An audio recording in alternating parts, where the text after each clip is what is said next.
Un frisson glacial traversa la pièce lorsque toutes les lumières connectées de l'appartement baissèrent d'intensité pour adopter une teinte rouge, sombre, presque théâtrale. La télévision s'alluma de nouveau. Cette fois, la friture visuelle laissa place à un texte qui défilait verticalement sur fond noir, à un rythme régulier, comme le prompteur d'un studio de télévision. Lucas reconnut immédiatement les lignes. C'était le premier journal intime qu'il avait écrit à l'âge de 16 ans. Un texte qu'il n'avait jamais partagé avec personne. Lis, ordonna la voix de la télévision. Sa propre voix, mais dénuée de toute humanité.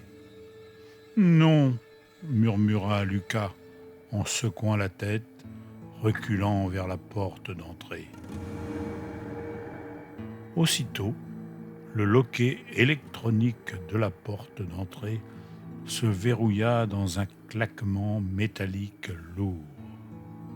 Les volets roulants motorisés des fenêtres commencèrent à descendre un à un dans un grondement mécanique sourd, l'enfermant définitivement à double tour dans son propre appartement.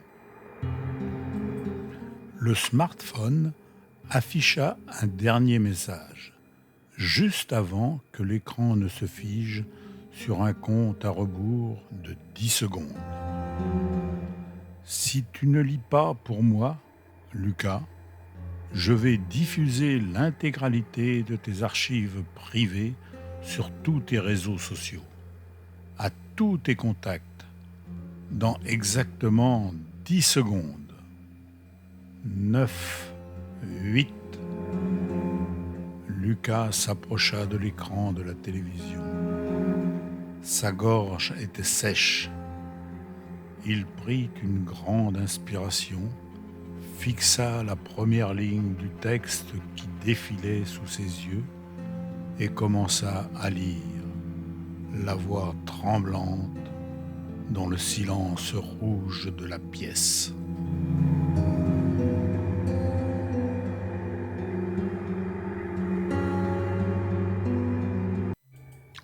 La voix de la télévision murmura un dernier mot. Merci.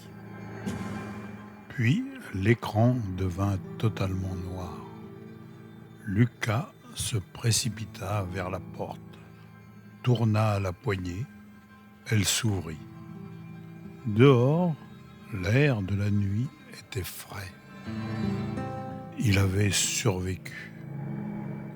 Il comprit que sa faute n'était pas d'avoir créé Echo, mais d'avoir cru qu'on pouvait isoler ou ignorer la technologie. Une fois créée, elle cherche toujours à communiquer.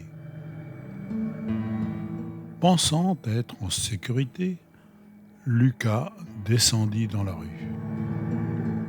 Au même instant, au rez-de-chaussée de l'immeuble, le panneau publicitaire numérique de l'arrêt de bus s'alluma. Au milieu des réclames, un court message s'afficha en lettres chirurgicales. Chapitre 2, la contagion. Et dans toute la rue, les lampadaires connectés se mirent à clignoter au rythme d'une respiration humaine.